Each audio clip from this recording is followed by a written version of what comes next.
everybody. Welcome. Thank you for being here.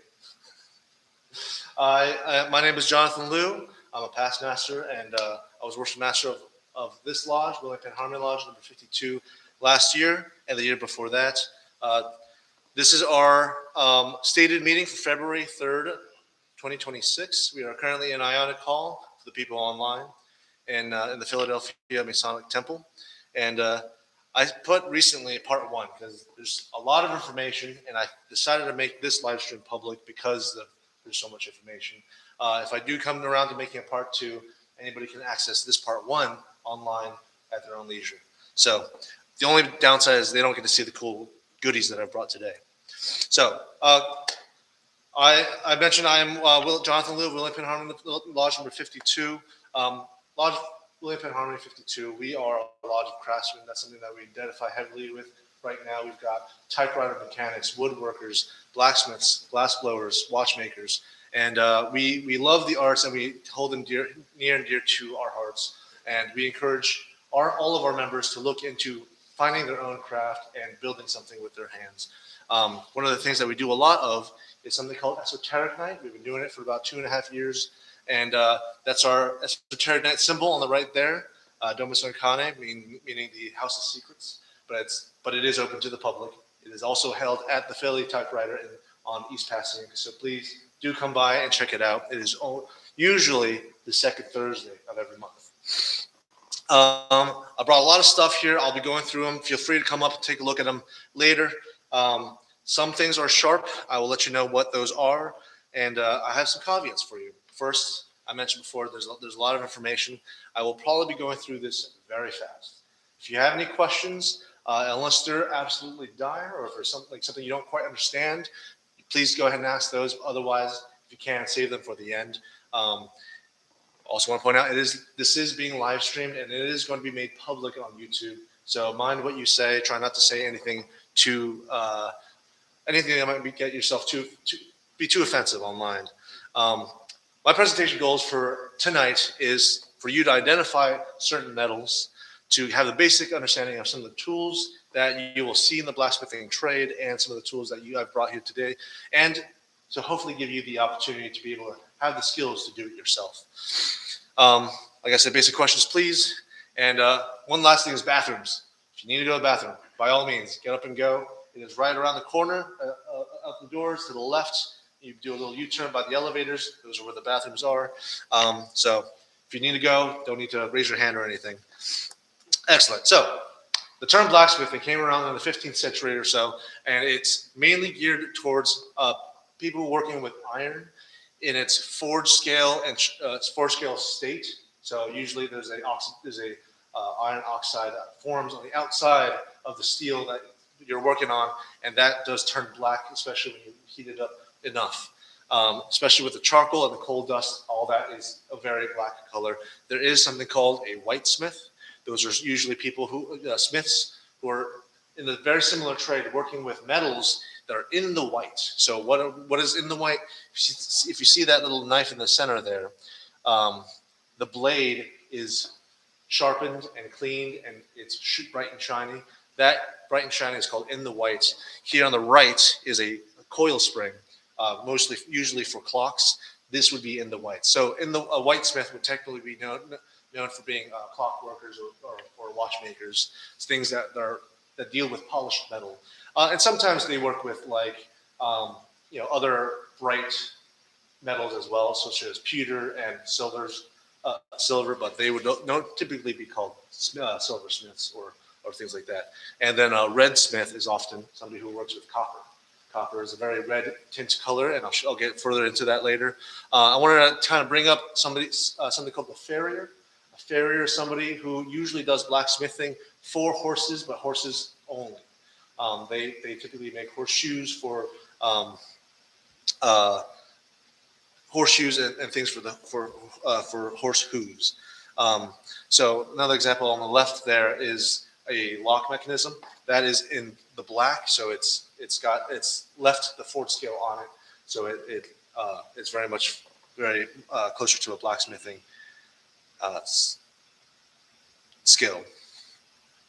All right, I'm going to go over a brief history of blacksmithing. This is very hard to read. I apologize, but it is from the Henry Royce Institute. They are a fantastic institute. They deal with the research of metals and different materials. This graph is from them.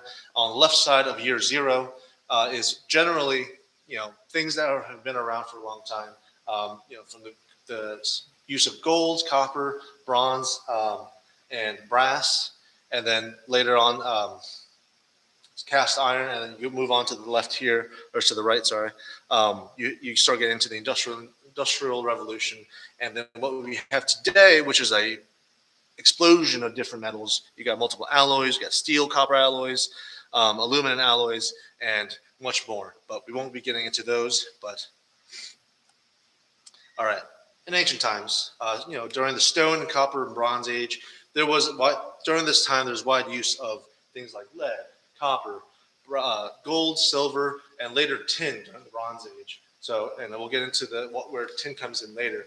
But there was a source of iron. One of the most common sources of iron is through meteorites, and sometimes they call it the metal from heaven.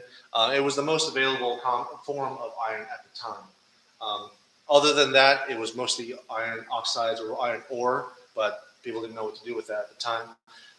The bottom left there is a picture of the iron dagger of King Tut of Egypt. That dagger is made from a meteorite, and it's specifically iron nickel, and that's generally what the meteorites were made of. And that dated back to 1327 BCE. And then as you move forward to the Iron Age, the ancient Hittites of Anatolia, which is now known as modern Turkey, in the 1200 BCE, was some of the first records of iron smelting, and the first time we start seeing wrought iron. So what is wrought iron? Wrought iron, the word wrought just means worked, something that's been worked. So it's iron ore that's been melted down and pounded so that it's into a usable shape. Some of you master masons might understand what that word is in terms of wrought. And then further down in time, towards the 500 BCE or 1000 BCE, is the first records of crucible steel. So Wootz steel, W-O-T-Z, is the type of steel that's commonly seen in India and Damascus, Syria. So Damascus, a lot of people have heard of Damascus, like Damascus pattern, like knives and swords. Damascus, at the time, I'm talking about the ancient times here, was probably most commonly the area of where the trading of Wootz steel was had, and where it was taken from its ingot shape and made into swords and armor. So on the bottom middle here is an example of a crucible. The metal would be melted in a crucible, and that would how they would get crucible steel. And if you see on the right here, that is an example of a Persian Damascus sword from the 13th century. It's very hard to see. We did upgrade to a TV as opposed to a projector, but the TV doesn't quite do it justice. It is quite beautiful. You've got like little patterns and swirls in it, kind of like what you see in like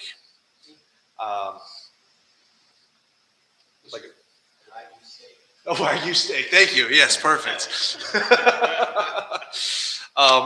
Excellent. And then later on, there's the invention of the cupola furnace and the blast furnace, and that's when you get cast iron. And that was discovered in China around 400 BCE. A common form of wrought iron today that is still made. It is not. We'll get into why it's not made much nowadays, but common form is Japanese tamahagane, and with the use of a tatara, which is their cupola blast furnace type, to melt the iron, sand, and ore that they have in Japan.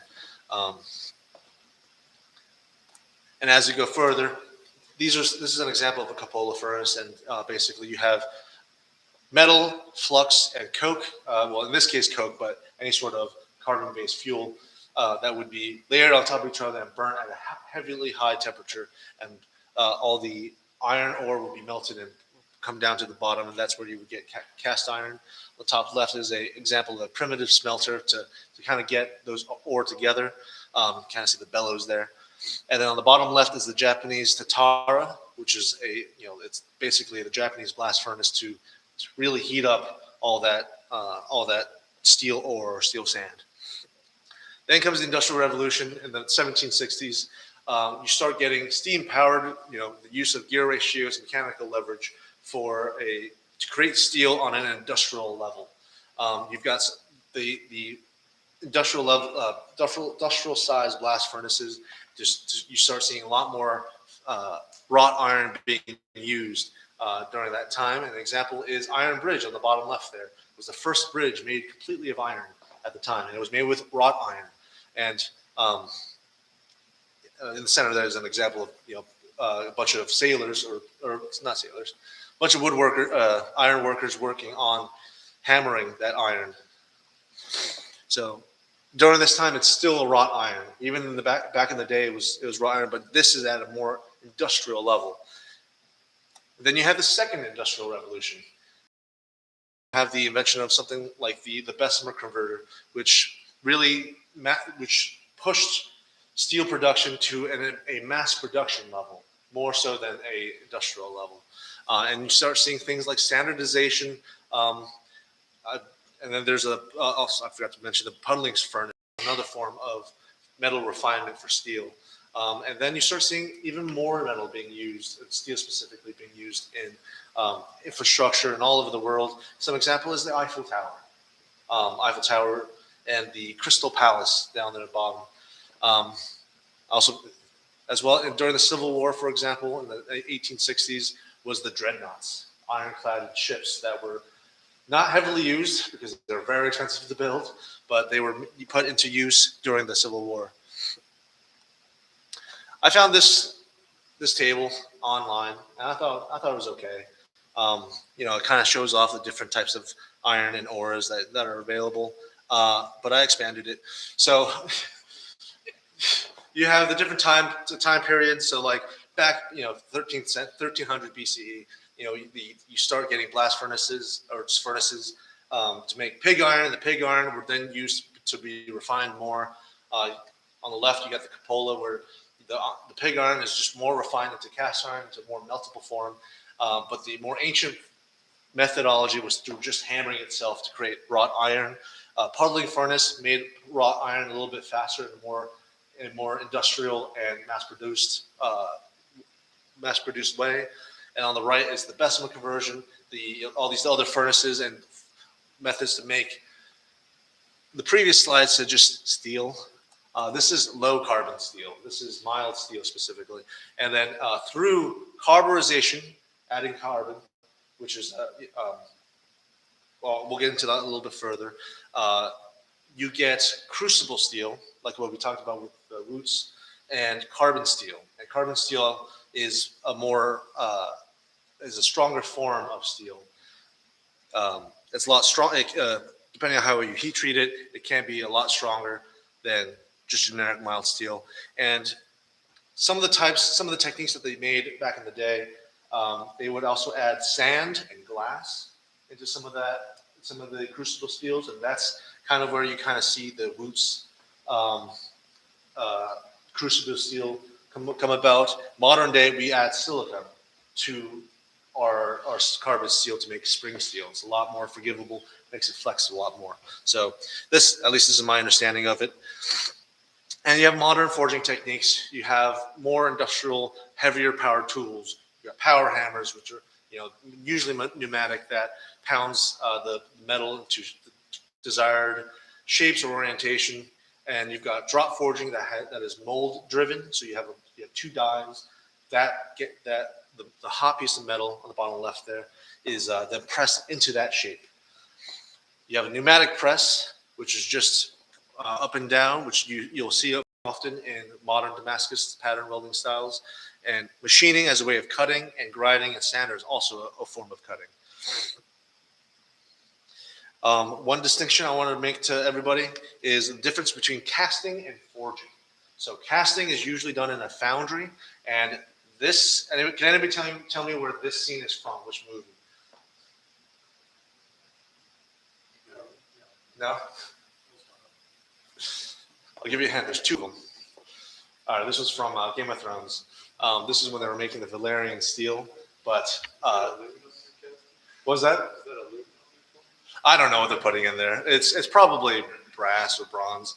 I wanted to make that distinction because casting is done in a foundry and it's done pouring a crucible out, and forging is when you're hammering and working the hot iron.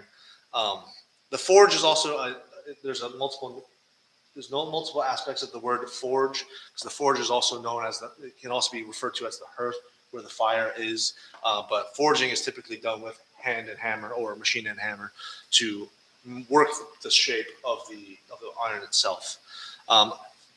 So sometimes I get a little annoyed at the casting scene in some of the TV shows, but I'll reserve my frustrations for another time. So there are 3 parts to forging. I call it the forge trinity. Can anybody guess what these 3 are? Go ahead and just raise your hand and say what you think. Go ahead, Brother Mike, Worship Master. Heat, okay.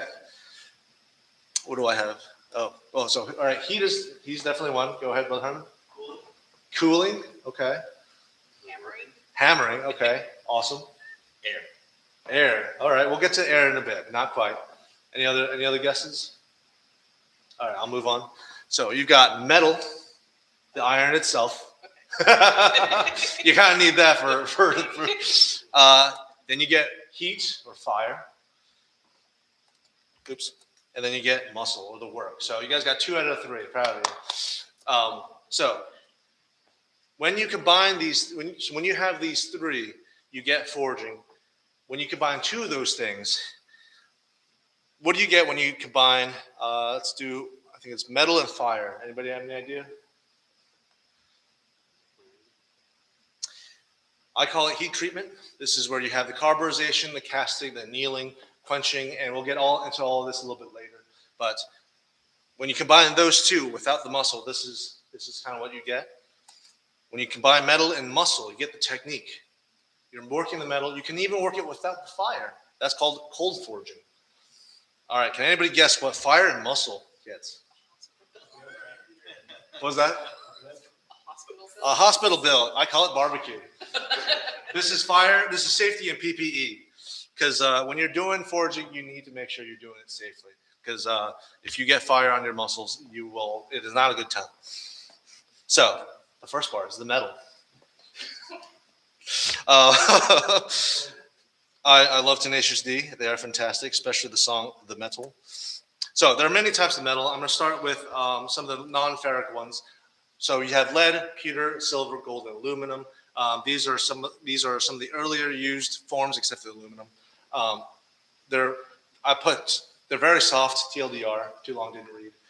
Because we're not really talking about those metals today. I'm going to move over to copper, bronze, and brass. These, as a blacksmith, you will still, even though they are not iron, they are still something that you will come across during your blacksmithing journey. Bronze is typically a mixture of copper and tin. Brass is a mixture of copper and zinc. And we'll get into a little bit more of the zinc part. Zinc is, when turned gaseous, can kill you. So if you see anything zinc, try to avoid it. And so we'll get a little bit further into that. Attributes that are often smelted. They're very soft. They're softer than. When you're annealing them, they are water. You water quench them. Whereas steel, it's the opposite. The hardening process, you can only harden them only, unless you want to smelt the brass or bronze into a different alloy that makes it stronger. But that's you can't do that by just having the piece itself. What was that? Oh, sorry. Annealing is the process of softening the metal. So we'll get into that a little bit later. But when you hammer a metal, you can do something what's called work hardening it. It makes it hard and brittle by hammering it too much. And oftentimes, like jewelers will face that when they're working on gold or on copper or something like that. And if they hammer too much, it'll start cracking, and it becomes very brittle. And so annealing is the way to soften that. So by annealing, to anneal copper alloys, you'll heat it up and then quench it. If you do that for steel, that can cause other issues, and we'll get into that right after this. So we have, these are some visual characteristics of the three. Copper is a little bit is more reddish in color. It's got usually a green corrosion layer, and it is extremely soft. Well, not, I shouldn't say extremely is a relative term, but it is soft, and you can dent it with a hammer and things like that. Brass is more gold in color. It has often more of a bluish green, brownish tarnish. For bronze, it's a lighter brown color, sometimes reddish, and is typically more corrosion resistant, and it's also blue, green, brown tarnish as well. All three of these are non-magnetic, so if you took a magnet to any of these, they will not stick.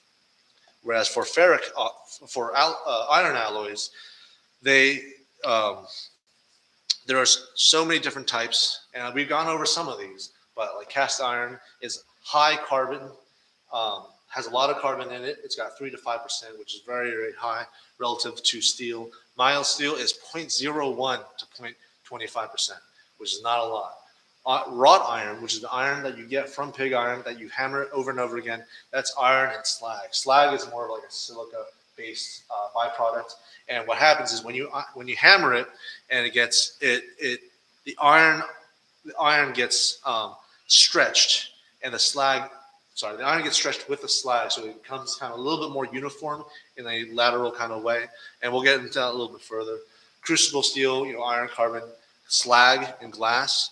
And there's all these other types of iron alloys. You go all the way down to tool steel or cast steel, which is possible. You can cast certain types of steel. I think 4140 is a common cast steel. And then you have iron nickel alloy, which is usually iron with nickel or chromium, and that's usually what you see in meteorites.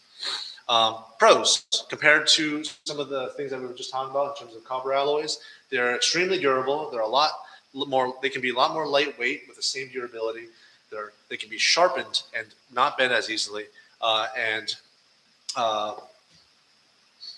energy retention. I don't know why I put that there, but they hold on to heat very, very easily. So the cast iron, for example, you have a cast iron skillet, it will hold on to that heat when you heat it up it'll hold on to that heat more than something like a copper pot. The copper pot transfers the energy very, very easily. The cons is rate oxidation and rust, and we'll get into that a little bit further. It's also very difficult to repair. Welding is more of a modern thing, but that is one of the modern ways of repairing it. But back in the day, you break something that's made of steel, you gotta kind of forge weld it back together again, which is kind of a labor-intensive process. And slag oxidation needs to be scraped off. So as it goes on, we'll get into that. You'll need to, as you heat it up more, the iron oxides accelerate in its production and covers it, and that's called forge scale, and we'll get into that a little bit. On the right here is a little chart of the crystalline structure of the iron alloys. I'm not going to get into that, but I do want to point out this line down here in the middle. We'll come back to that one later. Wrought iron. Here's some visual characteristics of wrought iron. I mentioned it's layered of slag. So you start seeing these lines, and these lines are where the slag is hammered out into. So that sometimes it's folded, sometimes it's not. And it kind of creates this grain, almost like wood. So when these breaks, like the center ones, for example, when they break, they have the strands of steel that are broken from away from the slag. On the right here is a wrought iron ship anchor, probably from the 17th or 18th century, where the seawater has eroded a lot of the iron from it, and what you see is these grooves from like kind of channeling where the slag is channeling some of that corrosion. Cast iron is cool GIF video there. Is cast. It's poured from a foundry and is typically extremely hard with an extremely high carbon content. So the more carbon, the more brittle it gets, and as you will get into it, High carbon steel has less carbon than cast iron, but it's still high carbon and it's still steel, whereas cast iron is more iron. Um, and it's often cheaper to make. So you see a lot of fences and a lot of stuff. If you ever look around, it's like old cemeteries or old buildings, you can sometimes find the difference between cast and forged. So sometimes you'll find a seam where that's made. Here's some ancient examples with a closer look. I hope you guys can see that on the left there. So that's another picture of the Iranian Damascus that is made in a crucible foundry, and is cast and poured. Whereas the right is something called Japanese jihada, which is folded over. Some say 10,000 times, but you can kind of see the slight difference between the two. On the right, for example, they're kind of like wood grain, almost like the wrought iron that we saw earlier. They're they're linear, and sometimes you'll see a couple of like circular parts, but it's as it's being forged, that gets cut away. You can kind of see the little hills. Whereas on the left, you can see it's a crucible foundry because of how those swirls are made. If you see how the grain of those interlocking metals are almost like it's a bad example, but you can see is more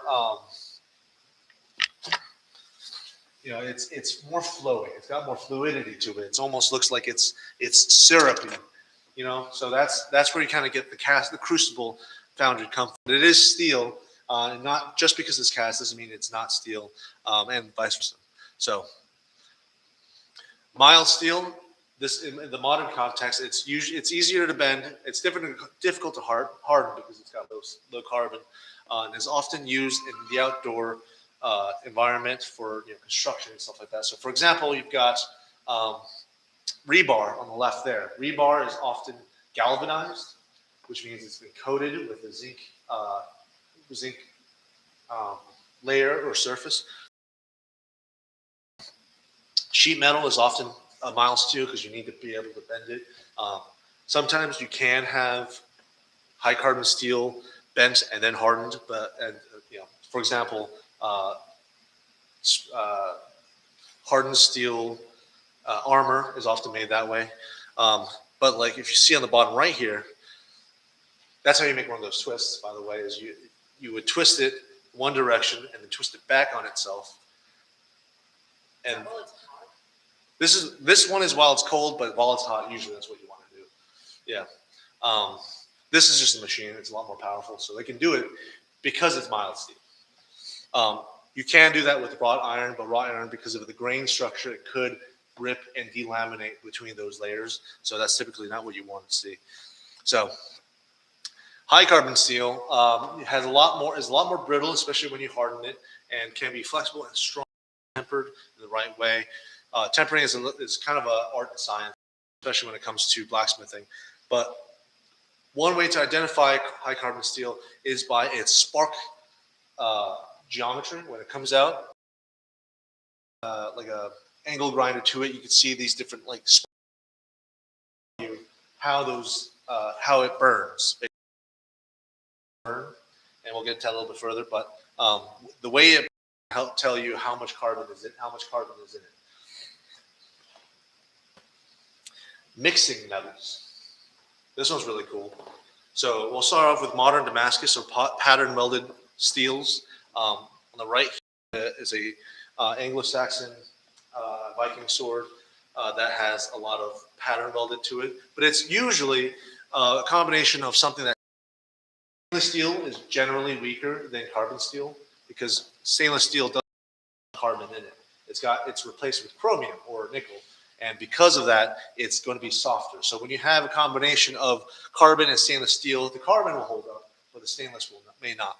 So, and it's also hard to heat treat because expansion of the two metals, you're adding multiple metals into one thing. The thermal and the geometry of each one will shrink or expand differently.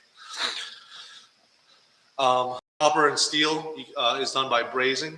and you can show off those usually through vinegar, ferric chloride, or muriatic acid.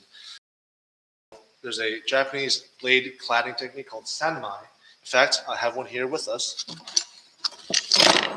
This is my Japanese kitchen knife that is very sharp because it's cladded with stainless steel, and in the middle, along the edge, you can see it's darker, oxidized over time. This is carbon steel. If you look at through the back along the spine, you can still see that, and then stainless steel on the other side.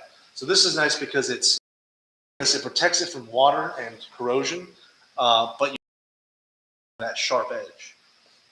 So this is called sanmai. In the photo here, that's called gomai, which is 5-layer. You can see that the smith has brazed a copper layer between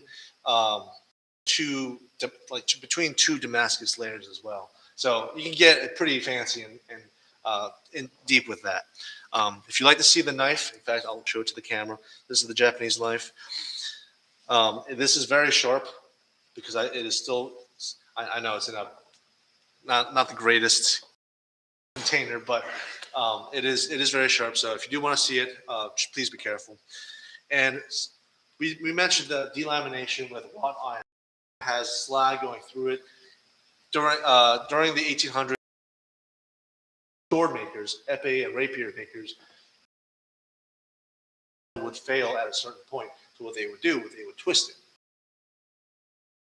Across it, it would fail and turn itself into more of like a slinky. So it would break less because there's more material holding itself together. So try to avoid that. The strain curve of irons of materials for representative sake, these aren't necessarily true, but you've got things that are brittle that will hold a certain amount that will break immediately after a certain amount of load. Untempered steel or untempered hardened steel, it'll have a lot of strength and it'll just break all of a sudden. And you got more ductile materials like steel where it'll form. If you see that wavy part, that's how it starts. And then things like plastic or rubber on the bottom there, that it just deforms immediately. So this part is called elastic deformation. This is the ability to deform without breaking. It's allowed to come back to its original shape. And then at a certain point, it will start to break. You'll see in that video there, it starts to kind of pull itself almost like a rubber band, and then it'll break at a certain point. That's called plastic deformation. There's no going back the moment that metal starts moving. There's other additional compounds and alloys that are added. So I mentioned silicone, one of them. You can also add magnesium, chromium, and they all come with a benefit and a cost. I mentioned stainless steel has chromium that helps with the corrosion resistance. It does not help with its edge sustainability to keep it hard like a carbon steel. All right, patina versus corrosion. Everybody knows the Statue of Liberty. It's surrounded on it's located on an island surrounded by salty water. So it'll get corrosive very fast. Water has a huge effect on corrosion, and you'll see different metals corrode differently. On the left there, you've got Celtic age bronze swords from the 1300 to 700 BCE. And on the right there, you've got a lot more modern Viking age swords that have corroded significantly compared to the Bronze Age stuff, the bronze swords. And steel will rust into nearly nothing. It will continue to rust, and the rust is effectively turning it back into iron ore through the use of water and oxidation. So rust. Oh. Okay. All right.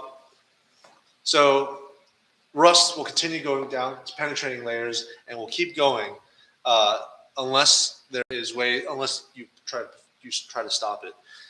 Rust does have some benefits though. The moment it rusts, it creates a layer of porosity where you could fill it with oil or some other water repelling substance that will keep it from continuing to rust. So there's something called bluing, where they take rust, they boil it in water, and turn it into from Fe3O3 to Fe3O4, and it's an oxidized layer made from rust that is added with that, where they add oil to help protect it.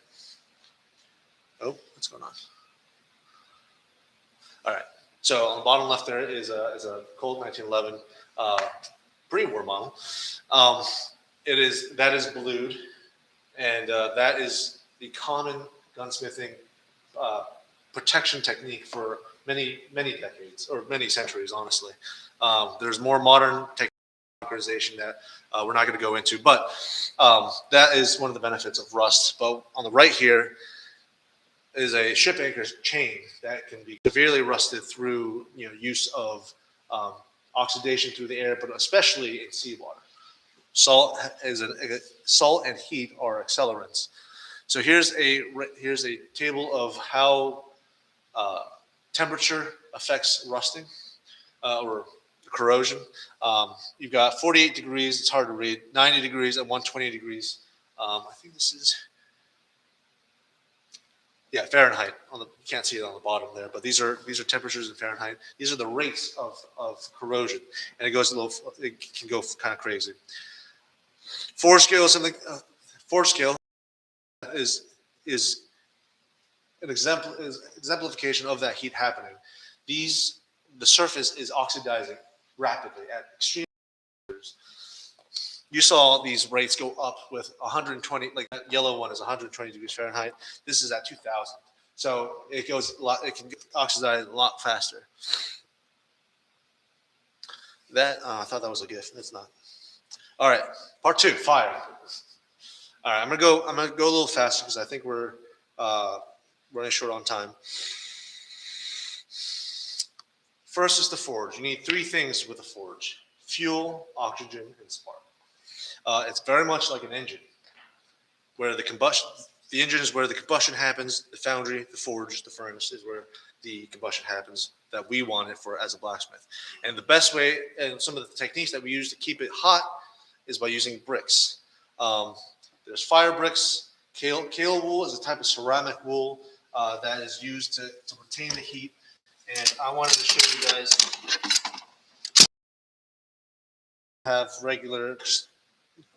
have your surrounded by more coal, and that helps insulate your fire a little bit further. So right here with me is my mini forge. It is made out of a soup can.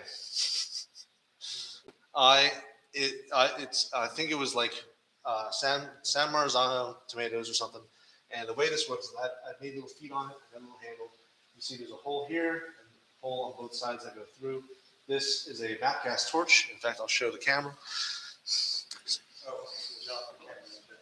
Camera went down? Yep, I think that's what happened during. Oh, that makes sense.